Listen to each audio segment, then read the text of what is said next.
नमस्कार। मेरे YouTube channel my thoughts your opinion में मैं अंश शाह आपका हार्दिक स्वागत करता हूँ। मित्रों, आज का हमारा विषय यह है कि सन 2004 के चुनावों में अटल जी की हार क्यों हुई, क्योंकि वो उस समय के वन मैन आर्मी कहे जाते थे और देश में कोई भी नेता प्रधानमंत्री पद के लिए उन्हें चुनौती देने की क्षमता में नहीं था। वह देश के सर्वशक्तिमान नेता थे उस समय, फिर भी 2004 के चुनावों में क्यों जनता ने उन्हें सत्ता से बाहर का रास्ता दिखाया और कांग्रेस को सत्ता में बिठाया। तो मित्रों, इसे समझने के लिए मैंने कुछ विश्लेषण किया हुआ है जो मैं आपके समक्ष प्रस्तुत कर रहा हूँ।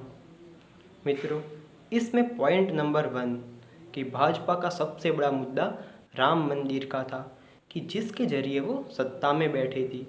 जो 90 के दशक में हुआ राम मंदिर आंदोलन, उसी के बाद देश की जनता ने भाजपा को सत्ता का रास्ता दिखाया। पर मित्रों, अटल जी 1998 से 2004 तक यानी कि 6 साल देश के प्रधानमंत्री रहे, पर उन्होंने राम मंदिर मुद्दे पर जरा भी दिलचस्पी नहीं दिखाई। और राम हर भारतीय की श्रद्धा से जुड़े हुए हैं। हर भारतीय को लगा कि उन्हें उनके साथ छेतरपिंडी हुई है।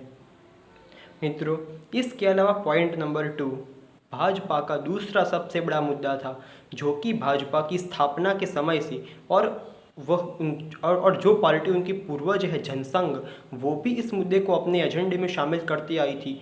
वो मुद्दा है धारा 370 का। अटल जी ने धारा 370 खत्म करने पर भी कोई दिलचस्पी नहीं दिखाई। यह मुद्दा भाजपा का और भारत का सबसे बड़ा मुद्दा हम इसे कह सकते हैं। पर मित्रों, देश की जनता ने यह भी देखा कि अटल जी ने धारा 370 को हटाने के लिए भी कुछ नहीं किया।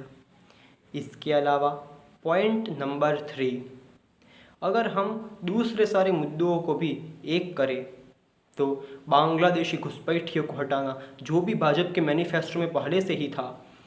भारत में आश्रय 4 से 5 करोड़ बांग्लादेशी मुस्लिम घुसपैठिए रह रहे हैं। अटल जी ने इलेक्शन के दौरान इन सब घुसपैठियों को बाहर हटाने की देश के बाहर भेजने की बात कही थी, पर अटल जी ने सत्ता में आने से इन सब पर कुछ नहीं किया। इसके अलावा कश्मीरी पंडितों का विस्थापन हो या फिर कई और मुद्दे, अटल जी ने इन सब पर कुछ नहीं किया। यह भी उनकी हार की एक बड़ी वजह बनी रही।